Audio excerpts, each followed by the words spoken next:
German Shepherd was discovered, tied in a sack near the bridge. What baby did next left everyone in tears. What this 5-year-old boy did next will leave you absolutely speechless. The moment he touched the dying dog changed everything, and what happened after will make you believe in miracles. Don't forget to like, share, and subscribe, and tell us in the comments where you're watching from. The sack moved, just barely. Just enough for 5-year-old Tommy Carter to notice as he walked with his grandmother Rose along the foggy riverbank. The morning mist was so thick you couldn't see more than 10 feet ahead, but Tommy saw the sack. Or maybe he felt it. Maybe he heard something nobody else could hear. "Grandma, stop." His small hand pulled free from hers. "What is it, sweetie?" Rose asked, already knowing that tone in her grandson's voice. The same tone he used when he found injured birds in the garden. The same tone that made neighborhood cats follow him home. Tommy was already running down the muddy slope toward Riverside Bridge. His Spider-Man sneakers slipped on the wet grass. His jacket caught on a branch. But nothing stopped him. The sack was huge. Brown burlap, tied with rope so tight the knots had swollen with rain. And it was moving, breathing, dying. "Tommy, get back!" Rose called, her arthritis making each step down the slope agony. "We don't know what's in there." But Tommy's small fingers were already working at the knots. His face was pale. His hands shook. "He's scared, Grandma. He's so scared." "Who's scared? Tommy, please!" The rope came loose. The sack fell open. And Rose's scream caught in her throat. Inside was a German Shepherd, but you could barely tell. His fur was matted with blood. So much blood. One eye was swollen completely shut. His back leg was twisted at an angle that made Rose's stomach turn. Deep gashes covered his sides. Some were fresh, some were old, some were infected. The dog's one good eye opened and looked directly at Tommy. Not at Rose, at Tommy. "His name is Scout," Tommy whispered. Rose's phone slipped from her shaking hand. "How could you possibly—" "He told me." Tommy's voice was different, older, certain. Someone hurt him because he wouldn't fight other dogs. They broke his leg with a baseball bat. Then they threw him here to die. The dog's tail moved, just once. A tiny movement that said yes. "We need to call animal control," Rose said, fumbling for her phone in the mud. "No!" Tommy's voice was sharp. "They'll kill him. Scout says we have to go to Dr. Elena Martinez on Willow Street. She's the only one who won't tell the bad people." "Bad people? Tommy, dogs can't." "Please, Grandma." Tears were streaming down Tommy's face now. "Please believe me. Scout says if we don't hurry, he'll die. And the bad people will keep hurting other dogs." Rose looked at her grandson, really looked at him. Something had changed in his eyes. They held knowledge that no 5-year-old should have. Knowledge that scared her. Knowledge that made her believe. "My car's up the hill," she said. What happened next was impossible. Tommy, who weighed maybe 40 pounds soaking wet, lifted that 70-pound German Shepherd like he was carrying a stuffed animal. He carried Scout up that muddy slope without stopping once. People stared as they loaded the bleeding dog into Rose's Honda. A jogger asked if they needed help. A woman walking her poodle gasped and turned away. But Tommy just kept whispering to Scout, "You're safe now. I promise. Nobody will hurt you again." The drive to Willow Street took 12 minutes. 12 minutes of Tommy sitting in the back seat with Scout's bloody head in his lap, whispering things that made Rose's hands shake on the steering wheel. "I can see what they did to you," Tommy whispered.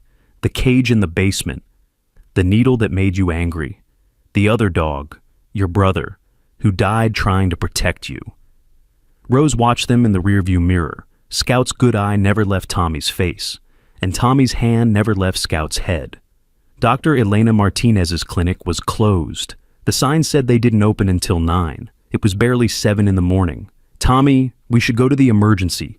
But Tommy was already at the side door, knocking in a pattern. 3 knocks, pause, 2 knocks, pause, 1 knock. The door opened immediately. Dr. Martinez stood there in wrinkled scrubs, coffee stain on her shirt, exhaustion in her eyes. She looked at Tommy, at Scout, and her face went white. "Dios mío, bring him in, now." She didn't ask for payment, didn't ask for paperwork, Didn't ask how a 5-year-old knew her secret door knock. She just led them to the surgery room. "These injuries?" Dr. Martinez's voice shook as she examined Scout. "This is fighting damage. Someone's been using him for dog fights." 6 months, Tommy said. "He's been there 6 months.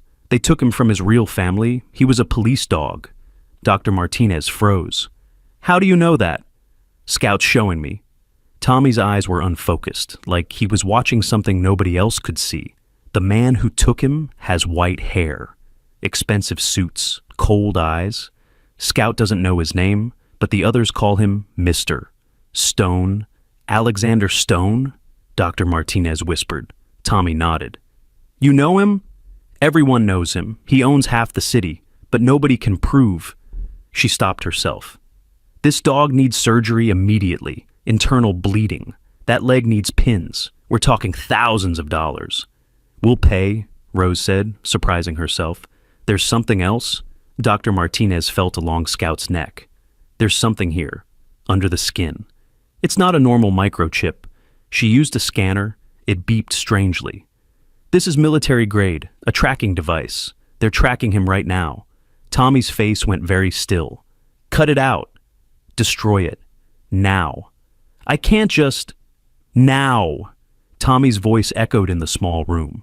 "They're already coming." Dr. Martinez grabbed a scalpel. Her hands moved fast. The device came out, a small black chip attached to a battery. She dropped it on the floor and crushed it with her heel. "How did you know they were—" A black truck drove past the clinic window. Slowly, too slowly. "Hide," Tommy whispered. They crouched behind the examination table, Rose pulling Tommy close. Doctor. Martinez holding her breath. The truck passed, came back, passed again, finally drove away. "We need to call the police," Rose whispered. "No," Tommy said. "Scout says some of the police work for Mr. Stone. Officer Bradley brings his own dogs to fight." "That's a serious accusation, Doctor," Martinez said. "Scout doesn't lie." Tommy stood up, his small hand finding Scout's head again. "He needs surgery now. Please." While Dr. Martinez operated, Tommy sat in the waiting room, but he wasn't really there. His eyes were closed, his body swayed slightly. Rose watched her grandson with growing fear. "Tommy? Tommy, talk to me." His eyes opened. They were full of tears. "I can see them, Grandma. All the dogs in cages. They're so scared. They're so hurt. Some of them are just puppies." "See them where?" "In the place where Scout was. Underground. Dark. They can hear the fights above them. They can smell the blood." Rose pulled out her phone. "I'm calling your parents." Mark and Sarah Carter arrived in 15 minutes. They burst through the clinic door, faces tight with worry. "Mom, what's going on?" "You said Tommy found a dog?" Rose tried to explain. The sack, the bridge, Scout. The things Tommy knew that he couldn't know. By the time she finished, Mark was pacing, and Sarah was crying. "Tommy," Sarah knelt beside her son. "Honey, you can't really talk to dogs." Tommy looked at his mother with those strange old eyes. "When you were 7, your dog Patches died. You held him while the vet put him to sleep. You whispered, 'I'll love you forever' in his ear.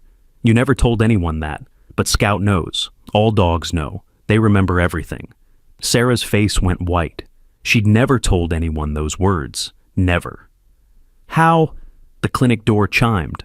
Officer Bradley walked in, young, clean-cut, friendly smile. "Got a call about an injured dog?" Tommy went rigid. "That's him," he whispered. "Scout knows his smell." "Hey there, buddy," Bradley said, crouching down to Tommy's level. "You found a hurt doggy?"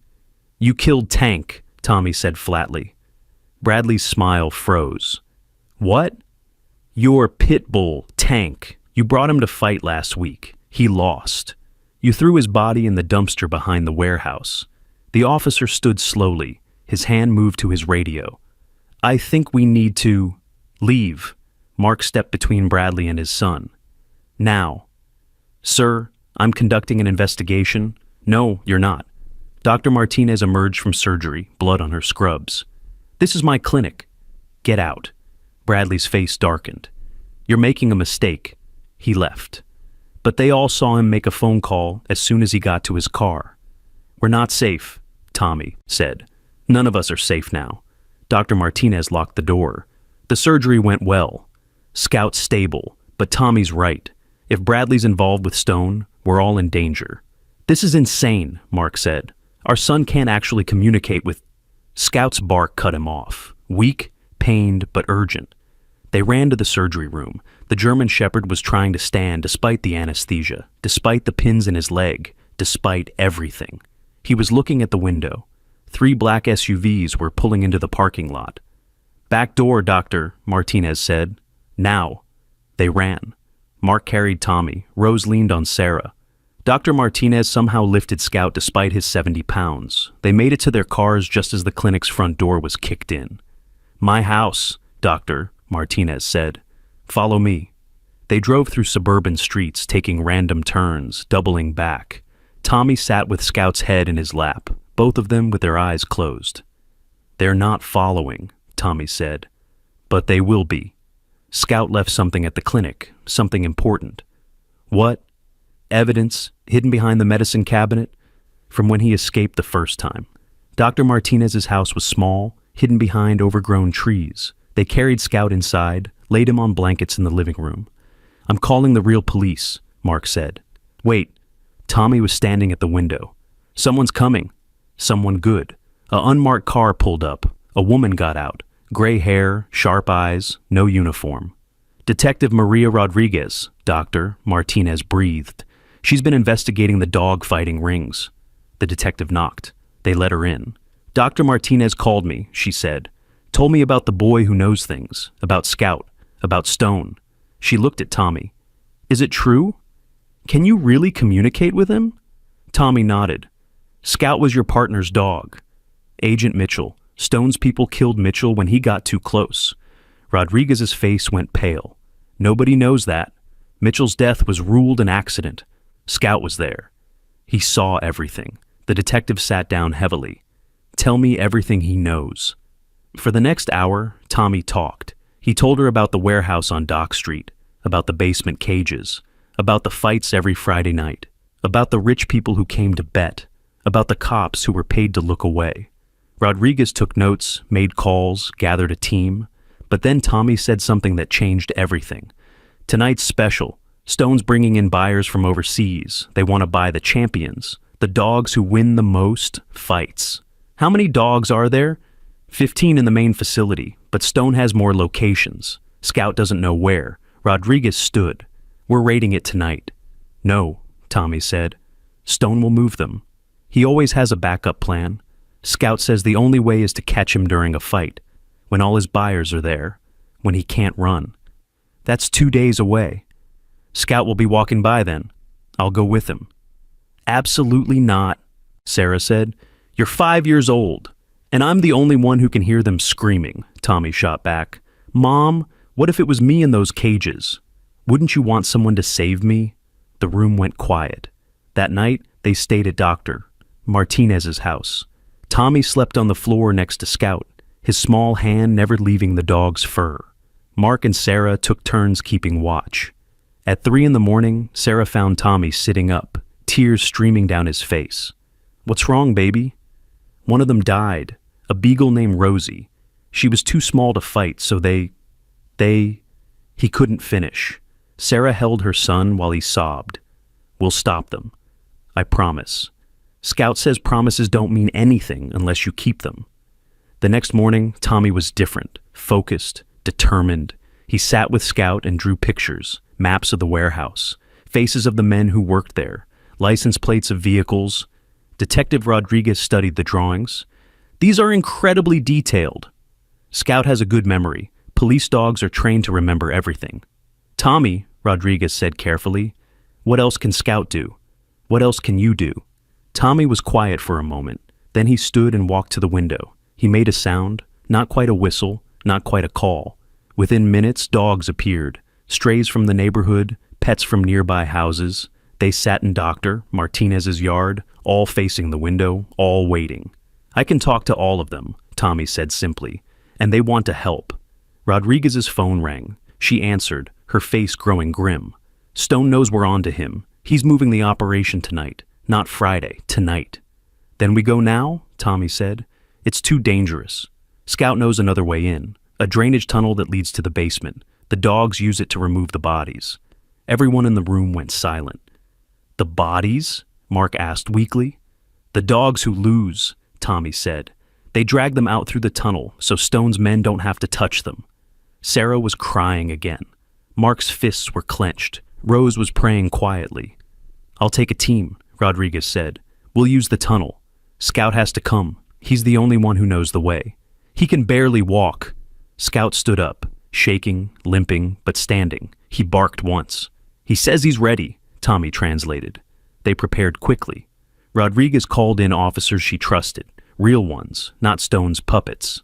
Dr. Martinez rewrapped Scout's wounds. Mark and Sarah argued about whether to let Tommy go. He stays in the van, Rodriguez finally decided. Close enough to communicate with Scout, far enough to be safe. But Tommy knew better. He knew he'd have to go inside. Scout had shown him what would happen, the choice he'd have to make, the sacrifice that would change everything. They drove as the sun set. Tommy in an FBI van with Rodriguez, Scout in a special compartment where he could lie down. Mark and Sarah following in their car despite orders to stay home. The warehouse was exactly as Scout remembered, dark, isolated, surrounded by fence and cameras. The tunnel's behind those dumpsters, Tommy said, pointing. Rodriguez's team moved in. They found the tunnel, a concrete pipe, 3 feet wide, reeking of death. Scout can't fit through there with his injuries, one officer said. Scout was already crawling in. Tommy followed before anyone could stop him.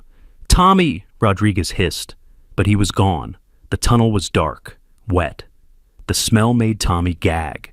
But Scout was ahead of him, dragging himself forward, leaving blood on the concrete. They could hear sounds above, barking, shouting, the crowd arriving for the early fight. The tunnel opened into a basement room. Cages lined the walls. Inside were dogs of every breed, all scarred, all terrified. Tommy stood in the center of the room. He closed his eyes. He made that sound again, the not quite whistle. Every dog went silent. Every dog looked at him.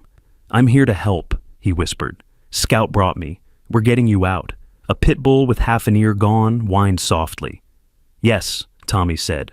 All of you, even the ones who've done bad things. It wasn't your fault. Footsteps on the stairs. Tommy hid behind a cage as a man came down. The man didn't see him, focused on grabbing a young Rottweiler for the next fight. When the man left, Tommy worked fast. His small fingers found the cage latches. One by one, he opened them. Wait, he whispered to the dogs. Not yet. Scout will tell you when. Scout was at the stairs now, looking up, listening. Above them, they could hear an announcer. Ladies and gentlemen, welcome to tonight's special event. The crowd cheered. Money changed hands. And somewhere up there, Alexander Stone smiled, not knowing that beneath his feet, a 5-year-old boy was about to destroy his empire. Tommy found what Scout had hidden on his first escape, a small flash drive taped behind a water pipe. It contained everything, financial records, videos, names. Now, Scout barked. The dogs moved as one, up the stairs, into the main warehouse. The screams started immediately. Not attacks. The dogs didn't attack anyone. They just ran. 15 scarred, traumatized dogs running through a crowd of rich people who'd come to watch them die. Chaos. Pure chaos. And in the middle of it, Alexander Stone stood perfectly still, his cold eyes scanning the room until they found Tommy. The boy, he said softly, then louder. Get the boy! Tommy ran, Scout beside him despite his injuries. Behind them, Stone's men pushed through the panicking crowd. They burst out of the warehouse into the night. Rodriguez's team was already moving in, but Stone's men were closer. A hand grabbed Tommy's shoulder, spun him around. Stone himself, his face twisted with rage. You have no idea what you've done, Stone snarled. No idea what you've cost me. Scout lunged, 70 pounds of injured fury slamming into Stone, knocking him down. They rolled in the dirt, Stone trying to push the dog. Off, Scout's teeth inches from his throat. Scout, no, Tommy called. Don't become like them. The German shepherd froze, looked at Tommy, then simply held Stone down, not biting, not mauling, just holding until Rodriguez's team arrived. "Alexander Stone, you're under arrest," Rodriguez said, cuffs clicking around his wrists. "You have no proof," Stone spat. "My lawyers—" Tommy held up the flash drive. "Scout says this has everything, even the video of you killing Agent Mitchell." Stone's face went white. The next hours were a blur. Police everywhere. Dogs being loaded into animal rescue vans. Stone's buyers being arrested. The warehouse being photographed, documented, dismantled. Tommy sat in the back of an ambulance, Scout's head in his lap, both of them exhausted. "You did it," Sarah said, holding her son tight. "You saved them all." "Scout saved them." "I just listened." A news van pulled up, then another. Within minutes, the story was everywhere. 5-year-old boy exposes dog fighting ring.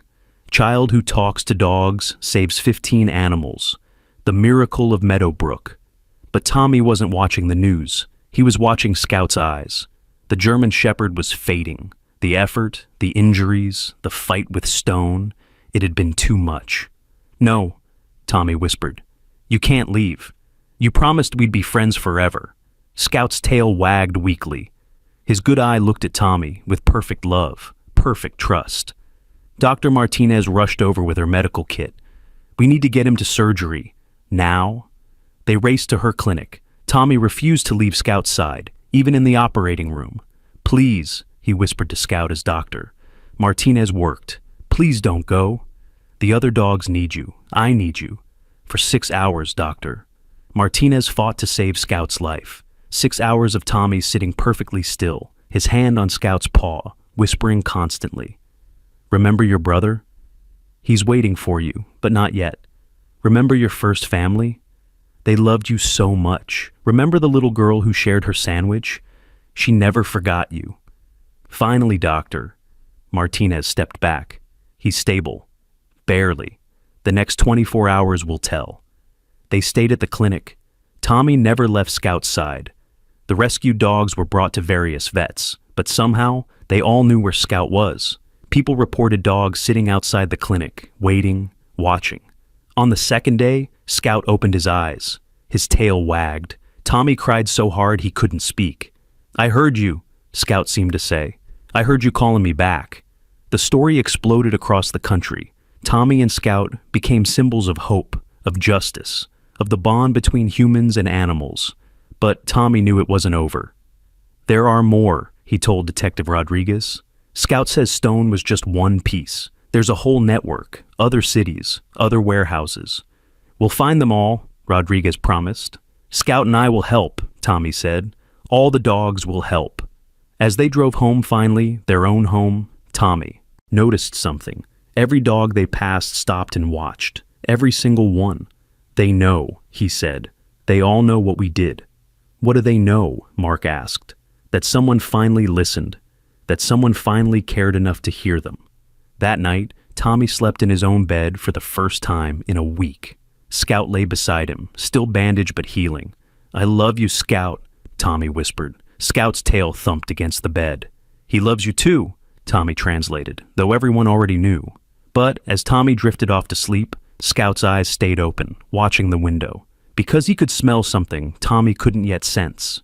Stone had made bail, and he was coming for revenge. The smell hit Scout first. That cologne, expensive, distinctive, unforgettable. The same cologne Alexander Stone wore the night he killed Agent Mitchell. Scout's growl was so low, it was more vibration than sound, but it woke Tommy instantly. "He's here," Tommy whispered, his small hand finding Scout's fur in the darkness. "Mister, Stone is outside." Mark burst through the bedroom door before Tommy could say more, his face tight with fear. "Get away from the window. Now." Sarah was already on the phone with Detective Rodriguez. "He's violating the restraining order?" "Yes, right outside our house. Please hurry." But Stone wasn't alone. 3 black SUVs lined their quiet street. Men in dark suits stood at strategic points, not quite on their property, not quite threatening, but there, watching, waiting. "Why isn't he in jail?" Sarah demanded, pulling Tommy close.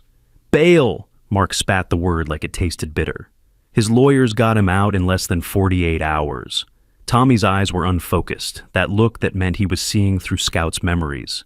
He's not here for revenge. Not yet. He wants to know how I do it, how I talk to them. That's insane.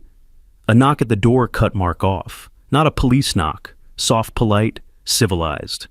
Through the peephole, Mark saw a man in an expensive suit, not Stone, younger, with dead eyes and a briefcase. Mr.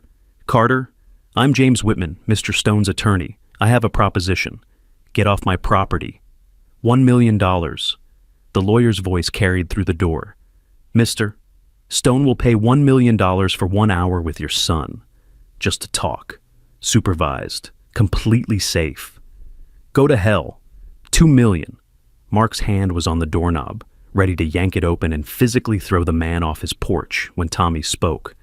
Tell him I'll do it. Everyone turned to stare at the 5-year-old boy. Tommy, no, but not for money.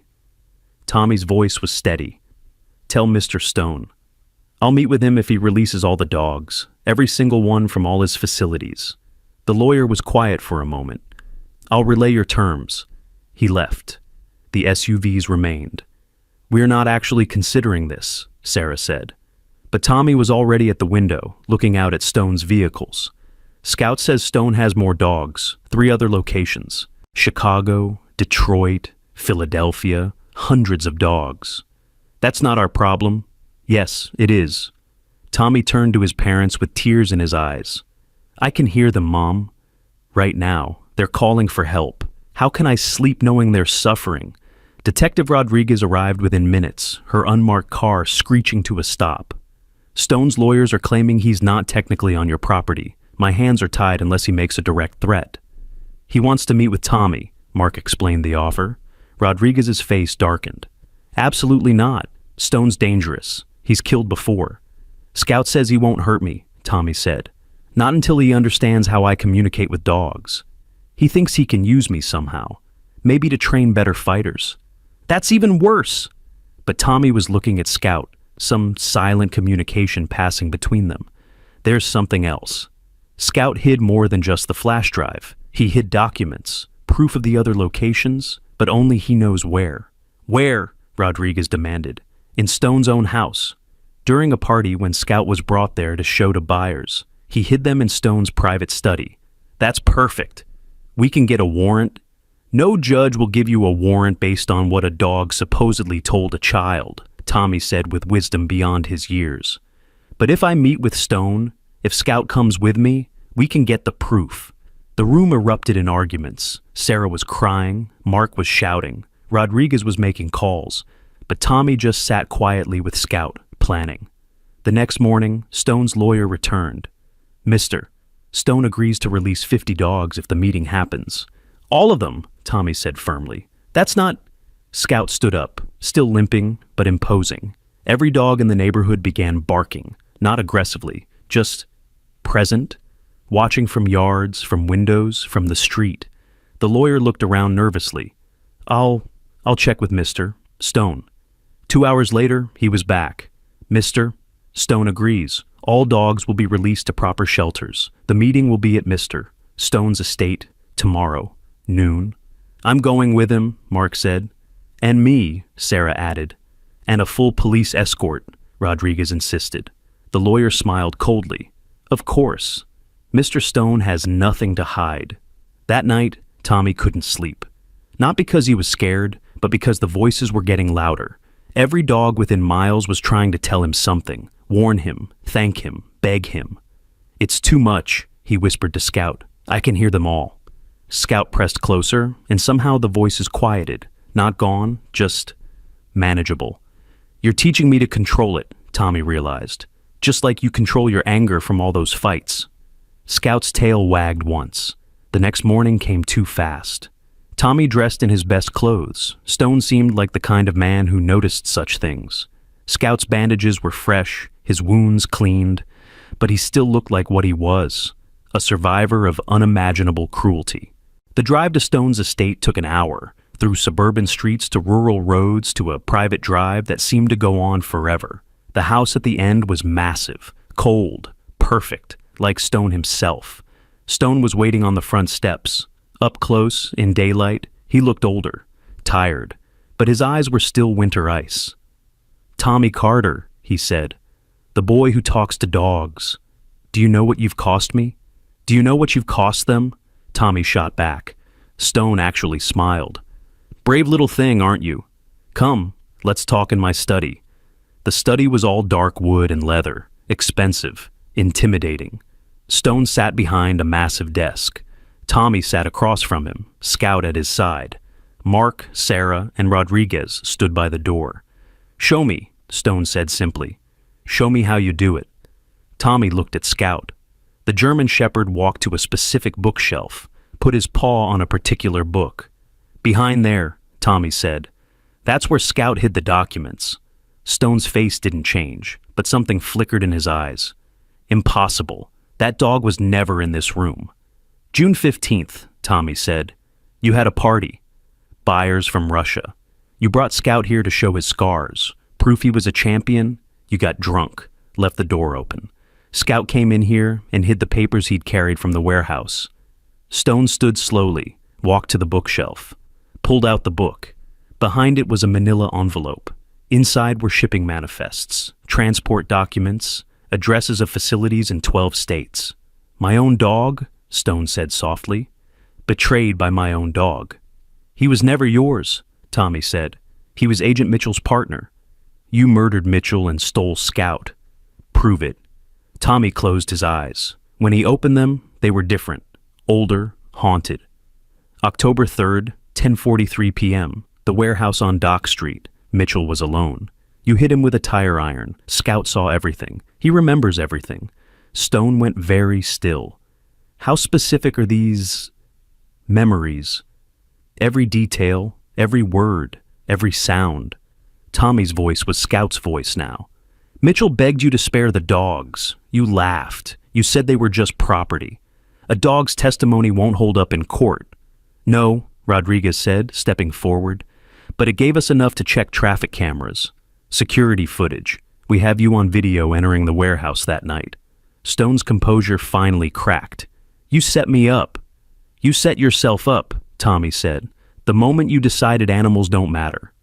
Stone moved fast for an old man. He grabbed a letter opener from his desk, lunged for Tommy, but Scout was faster. The German Shepherd, despite his injuries, intercepted Stone, knocked him down, stood over him with teeth bared. "Scout, no," Tommy said softly. "He's not worth it." The dog backed off. Stone scrambled to his feet, letter opener still in hand. "You think you've won?" Stone snarled. "You have no idea what you're dealing with. This is bigger than me. There are people, powerful people, who won't let this stand." "Who?" Rodriguez demanded. But Stone was looking at Tommy. "They'll come for you. They'll want to study you, use you.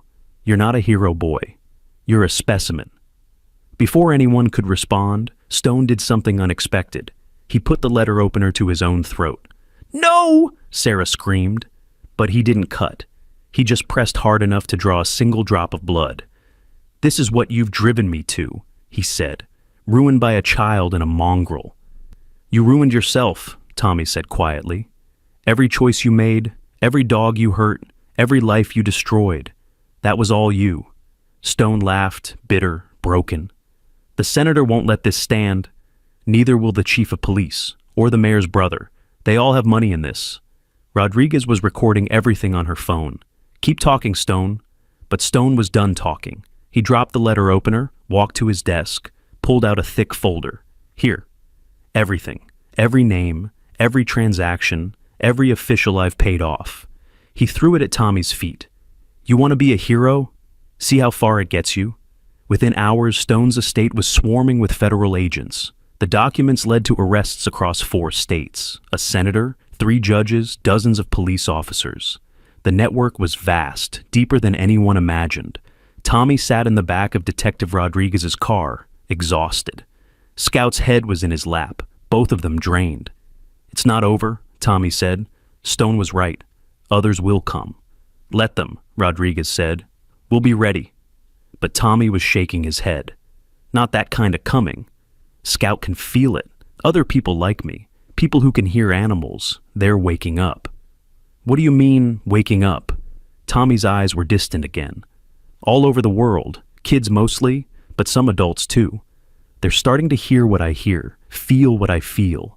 The animals are choosing them. Choosing them for what? To listen, to help, to change things. Tommy looked out the window at a bird landing on a wire. The bird looked back. Everything's changing.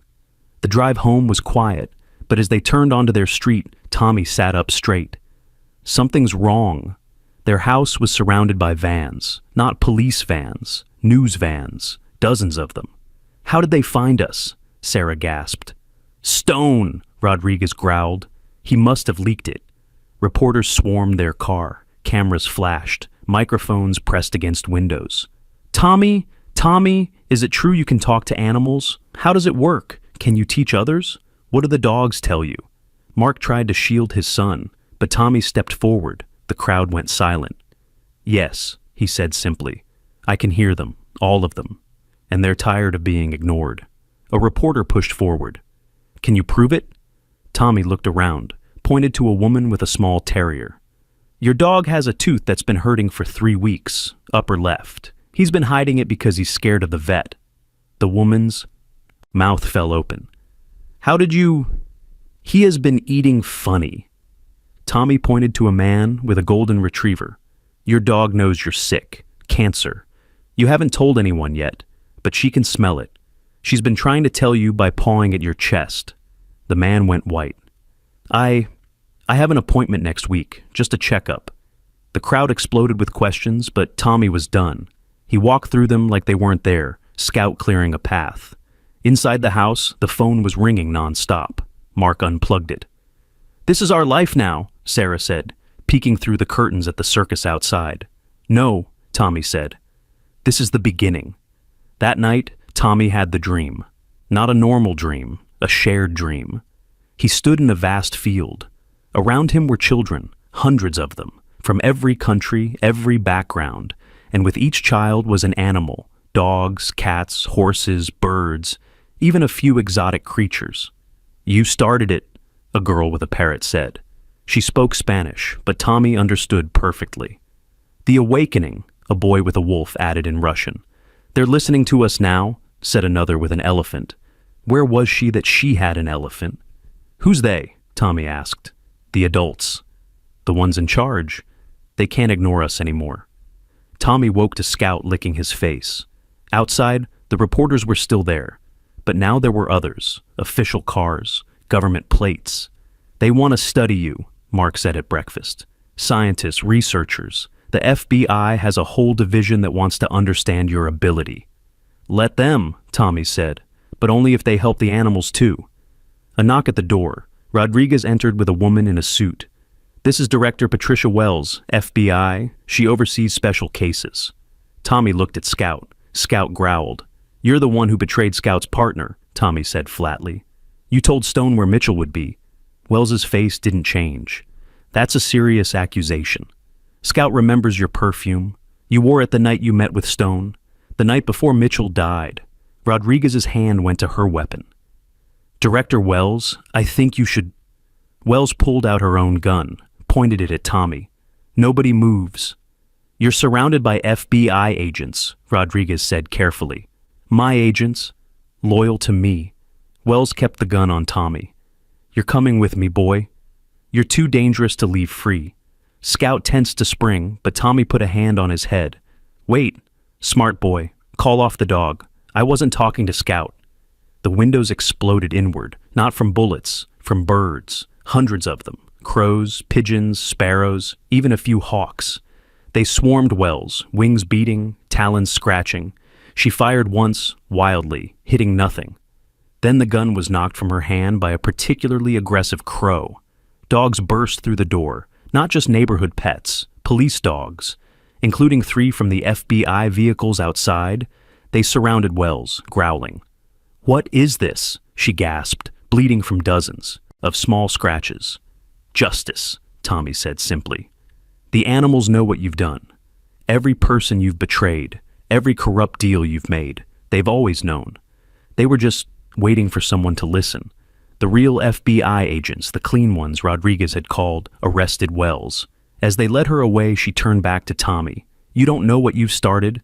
There are others like Stone, others like me, all over the world. They won't let you win. Then we'll stop them too, Tommy said. All of us. All of who? Tommy smiled. You'll see. The next weeks were chaos. Wells's arrest led to more revelations. The corruption went higher than anyone imagined. But also, Tommy was right.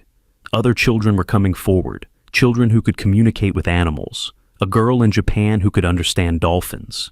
A boy in Kenya who ran with lions. Twins in Brazil who spoke to the rainforest itself. The world was changing. Tommy was invited to speak at the United Nations. 5 years old, standing at a podium he could barely see over, Scout by his side. Animals aren't property, he said, his small voice carrying through the assembly. They're not entertainment. They're not things to use and throw away. They're living beings with thoughts and feelings and memories. And now, finally, we can prove it. He looked at Scout. Scout barked once. My friend wants to say something, Tommy said. Then, in a voice that seemed to come from everywhere and nowhere, we forgive you. Despite everything, we forgive you. But now, you must do better. The assembly erupted, some in applause, some in fear, some in anger. But change had begun. Back home in Meadowbrook, life found a new normal. The reporters eventually left. The scientists came and went. Tommy went back to school, though now with Scout as an official service dog. The rescued fighting dogs had all been placed in homes, many with families of the other children who could hear them. A network was forming, a new kind of understanding between species. Harrison, the neighbor who'd been part of Stone's network, had fled. His house stood empty, until one day it didn't. Someone bought it, Sarah noticed, watching movers carry in furniture. A woman emerged from a moving van, young, kind face, surrounded by dogs. 6 of them, all rescues from the fighting rings. She saw the Carters watching and waved, walked over with her pack. I'm Amy, she said. I run a sanctuary now, for the dogs who need extra time to heal. I heard this was a good neighborhood for it. One of her dogs, a scarred pit bull, walked straight to Tommy. Saturday looked at him with eyes that held too much pain. Hello, Diesel, Tommy said softly. Scout told me about you. You were Stone's champion, the one who never lost. Diesel's tail, which Amy said never wagged, moved slightly. He says he's tired of fighting, Tommy translated. He just wants to sleep in the sun and eat good food and maybe, someday, trust again. That's all any of us want, Amy said, tears in her eyes. As the months passed, Tommy's ability grew stronger, but also more controlled. Scout taught him to filter the voices, to help without being overwhelmed. They visited schools, teaching children to respect animals. They worked with law enforcement, helping solve cases of abuse and neglect. They even helped scientists understand animal behavior in ways never before possible. But the best moments were quiet ones. Tommy doing homework with Scout's head on his feet, playing fetch in the yard, carefully, because of Scout's still healing leg. Reading stories together, Tommy out loud, Scout listening with perfect attention. One evening, a year after that morning by the bridge, Tommy and Scout sat on the porch. The sun was setting. Birds were singing their evening songs. Are you happy? Tommy asked. Scout's tail wagged. But more than that, Tommy felt the answer. Warm, like sunshine. Soft, like his favorite blanket. Complete, like coming home. Me too, Tommy said. A car pulled up. Detective Rodriguez, now promoted to chief of the new Animal Crimes Division. She visited often, bringing cases that needed Tommy's special insight. We found another ring, she said. In Texas, big one. Tommy looked at Scout. Scout looked back. Both nodded. We'll help, Tommy said. We always will. As they prepared for another mission, another rescue, Tommy thought about that morning by the bridge. How finding Scout had changed everything. Not just for them, but for the world. You saved me too, he whispered to Scout. You showed me what I was meant to do. Scout licked his hand, and in that simple gesture was everything. Love, trust, purpose. The phone rang. Sarah answered, her face growing concerned. Tommy, it's for you. It's the president.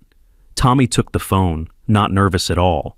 Scout pressed against his leg, steady and strong. Hello, Mr. President. Yes, I heard about the situation with the military dogs. Yes, Scout and I can help.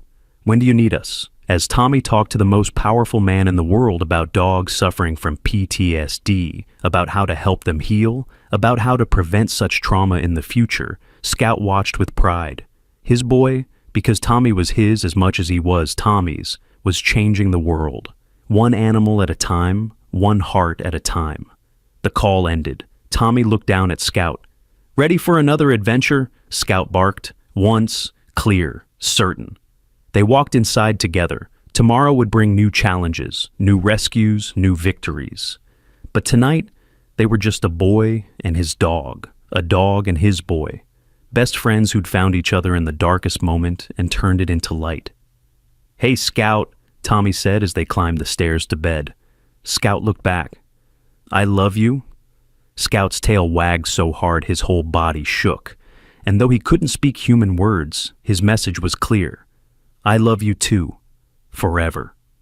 As they settled in for the night, Tommy's gift reached out unconsciously, touching the minds of animals throughout Meadowbrook. Dogs in their beds, cats in their windows, birds in their nests, even the fish in the river where this all began. All of them felt it, the change, the hope, the promise that finally, someone was listening. And in facilities across the country, dogs still trapped, still suffering, lifted their heads. Because they could feel it too. Help was coming. The boy who could hear them and the dog who'd survived the worst were coming. Justice was coming. Change was coming.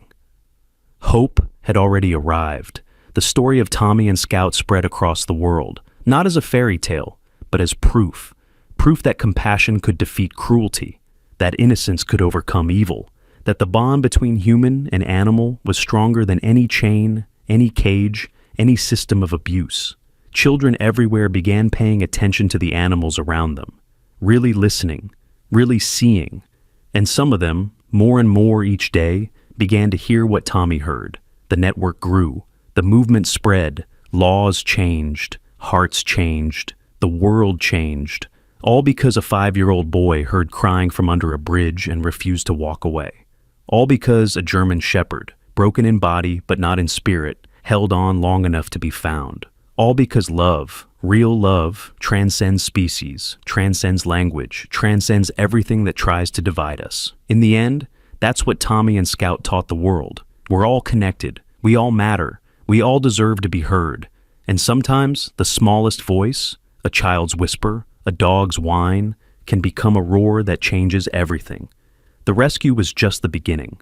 The revolution had begun. And it started with a boy, a dog, and the bridge between their hearts that showed the world what was possible when we simply stopped to listen.